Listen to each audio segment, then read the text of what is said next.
እግዚአብሔር ሰጥቶን እያሳለፍን ነው።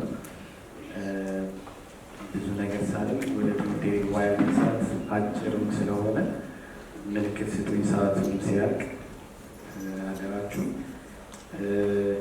ጊዜ ስትል የምለው መጀመሪያ ይህን ትምህርት ስትጋብዙኝ የእውነት ብዙ ጊዜ ምለው ነው የሆነ ሰው ሲሰጠው ሲዘጋጅ መጀመሪያ ሰው በጣም ይጠቀምበታል እና ይሄ ርዕስ ከተሰጠኝ ጊዜ ጀምሮ እኔ በጣም ተጠቅሜበታለሁ። እግዚአብሔር ቢረዳኝ ወደፊት ከነበረኝ መንፈሳዊነት አንድ ፈቀቅ ልልበት ነበር የተሰጠኝ እና እንደው እግዚአብሔር ሆይ ለእኔ በልቤ እንዲህ እንደሰጠኸኝ በዛ በተሰበሰቡት ወንድሞች መካከል ይህን መልእክትህን አደራ ብዬ ነበረ ትጸልይ የነበረው እና እንግዲህ እግዚአብሔር ለእኛም በዛ መንፈስ ይናገረናል ብዬ አምናለሁ እና ይህ ክፍል እንግዲህ ቀድሞ ወንድማችን ሲጸልይ ብሎታል።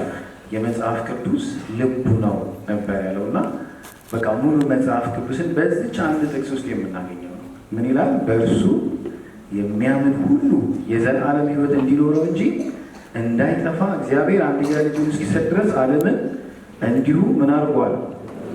ወደዋል። አሁን ትልቁ ሚስጥር በዚህ ውስጥ የምናገኘው ነገር ምንድን ነው? እግዚአብሔር ሰውን በዘላለም ውስጥ እንዲኖር ክርስቶስ ለምን ዋጋ ከፈለ ሲባል እኛ በምን ውስጥ እንድንኖር? በዘላለም ሕይወት ውስጥ እንድንኖር ክርስቶስ ዋጋ የከፈለው። ያ ደግሞ ለእግዚአብሔር ምንድን ነው? የፍቅሩ መገለጫው ነው። እግዚአብሔር ፍቅር ነው ስንል የፍቅሩ መገለጫ እኛን ልጁን ገድሎት እኛን ወደ ምን ለማኖር? ወደ ዘላለም ሕይወት። እዚህ ጋር ግን አንድ በደንብ እንድንረዳው የምፈልገው ነገር አለ።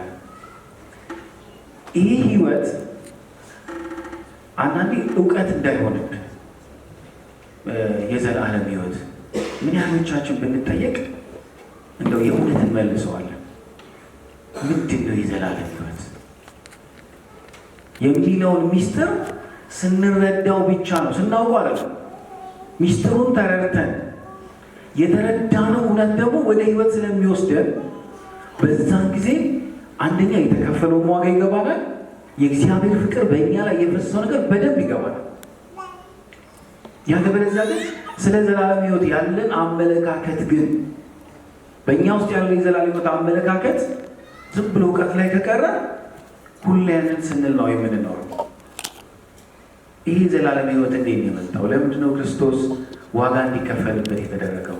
ዘላለም ማለት እግዚአብሔር የሚኖርበት ማለት ነው። ታስታውሳላችሁ? ሰው መጀመሪያ ሲፈጠር የእግዚአብሔር የፍቅሩ ጥግ ምንድን ነው ያደረገው? ሰውን እንደ መልካችን እንደ ባህሪያችን እንፍጠር ብሎ መጀመሪያም እግዚአብሔር ከፍቅሩ የተነሳ ሰውን በዘላለም ሊያኖረው ነው ሀሳቡ። ሰው ግን ከዘላለም ወጥቶ ከወደቀም በኋላ ግን መንፈሴ በሰው ላይ ለዘላለም አይኖርም ካለ በኋላ እንደገና ደግሞ እግዚአብሔር የምህረቱ ጥግ የፍቅሩ ጥግ አሁንም ምን አደረገ? ሰውን በዘላለም ሊያኖረው አንድያ ልጁን ሰጥቶ ሰውን ወደ ዘላለም ሕይወት ሊያመጣ ይህን ታላቅ ሚስጥር ነው የሰጠው። ሰው ከእግዚአብሔር ጋር ምን እንዲያደርግ? እንዲኖር። ስለዚህ ዛሬ በደንብ እንድንረዳ የፈለጉት ነገር አንድ እውነት መረዳት አለብን። ይህን እውነት ተረድቶ ለመኖር ዝም ብሎ የሚገባ ነገር አይደለም። ኢየሱስ ሲናገር ዮሐንስ ወንጌል 16 ላይ ብዙ የምነግራችሁ ነገር ነበረኝ፣ ግን አሁን ልትሸከሙት ያለ መንፈስ ቅዱስ መረዳት ስለ ዘላለም ሕይወት አይገባል። መንፈስ ቅዱስ ካላስረዳን ሚስጥሩን ካልገለጠልን የዘላለም ሕይወት የሚለው የእግዚአብሔር ፍቅር ክርስቶስ የተከፈለው ዋጋ ልክ አንድ ሰው ክርስቲያን እንዳልሆነ ክርስቶስ የሚባል አምላክ ሞቷል እንደሚለው የእውቀት ነው የሚሆንብን። ስለዚህ እንዲህ ይላል ክፍሉን ላንብበው። ዮሐንስ ወንጌል ምዕራፍ 16 ቁጥር 12 እና 13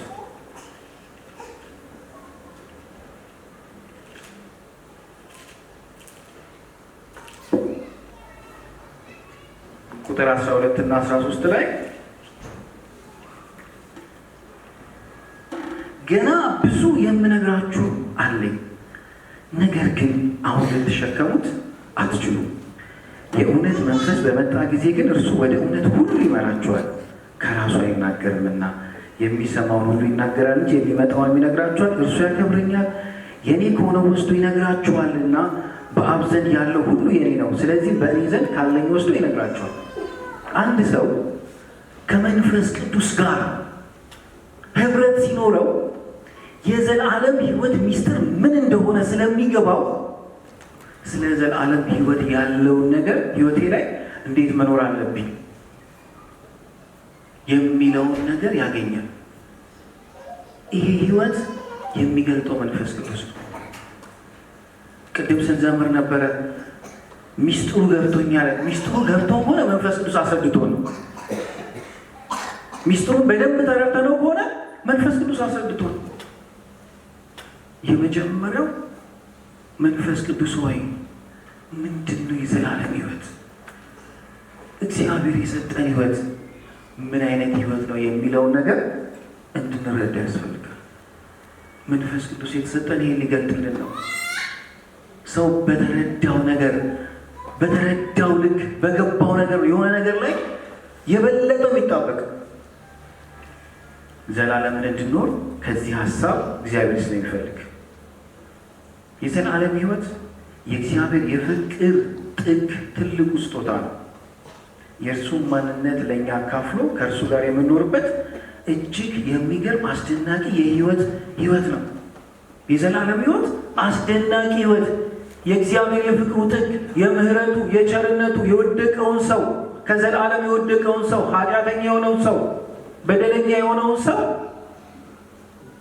የማይገባውን ዋጋ ከፍሎ ለምን? እግዚአብሔር ስላየልን። መጽሐፍ ቅዱስ ላይ ኤርምያስ 29:11 ላይ ስለ እናንተ ማስባትን ሀሳብ እኔ ያውቃለሁ ይላል። ስለማን? ይሁላችሁ እኛ እኮ ዘላለም አኑረን ብለነው እኛ ፈልገን ምናምን ሳይሆን ስለ እኛ የሚያስበውን ሀሳብ ስለሚያውቅ እግዚአብሔር ምን አደረገ? ዘላለምን መረጠልን። እግዚአብሔር በዘላለም አኑረኝ ብለነው እኮ አይደለም። የሰው ጥያቄው ትንሽ ነው፣ ምድራዊ ነው፣ የሆነች ነገር ነው። እግዚአብሔር ግን ምን ስለ እኛ የሚያስበውን ሀሳብ ስለሚያውቅ ስለ እናንተ ማስበው ሀሳብ መልካም ነው ያለው አምላክ ምን አሰበልን? ዘላለም። የእግዚአብሔር ሀሳብ አያችሁት? ሁሌም ለእኛ ያለው እኛ እኮ ብዙ ነገሩን ሀሳቡን ስላልተረዳ ስላልተገለጠልን ነው እንጂ የእግዚአብሔር ፍቅር ዕለት ዕለት የሚያለው ምሕረቱ የሚያለው ሁሉ ጊዜ ክርስቲያን ሊኖር የተጠራው ኢየሱስ ምን አለ? ዮሐንስ ወንጌል ምዕራፍ 10:10 እኔ እኮ ሕይወት እንዲሆንላችሁ ያው እንዲበዛላችሁ ነው የመጣሁት። የበዛ ሕይወት ነው ያለን። ከክርስቶስ ጋር ሰላም ያለው ሕይወት ነው ያለን። ለእረፍት የመጣ ጌታ አርፈን ነው እየኖርን ያለ ነው። የተመረጠልን ሕይወት ይሄ ነው። ኢየሱስም ሕይወት እንዲሆንላችሁ እኮ ነው የመጣሁት። ምን አይነት ሕይወት? የዘላለም ሕይወት። እስራኤላውያኖች ኢየሱስ ሲመጣ እሱ ከዘላለም ባርነት ነፃ ሊያወጣቸው፣ እነሱ ግን ፍላጎታቸው ከእስራኤል ባርነት በዛን ጊዜ እስራኤል በሮማ አገዛዝ እነሱ የሚፈልጉት ምንድን ነው? እንደው ከዚህ አገዛዝ ነፃ አውጥቶን ብሄድ ይበቀናል። አይምሯቸው ውስጥ ያለው ይሄ ነው። ኢየሱስ ግን እሱን አይደለም ፍላጎቱ። እናንተ የተያዛችሁበት ሌላ የዘላለም የሆነ ባርነት አለ። ኢየሱስ የመጣው ግን ሊያላቅቃቸው ነው። አያችሁት? በእግዚአብሔር ሀሳብና በሰው ፍላጎት ውስጥ ያለው ነገር፣ በእግዚአብሔር ነገርና በሰው ልብ ውስጥ ያለው ነገር፣ ያ ግን መረዳትን ይፈልጋል።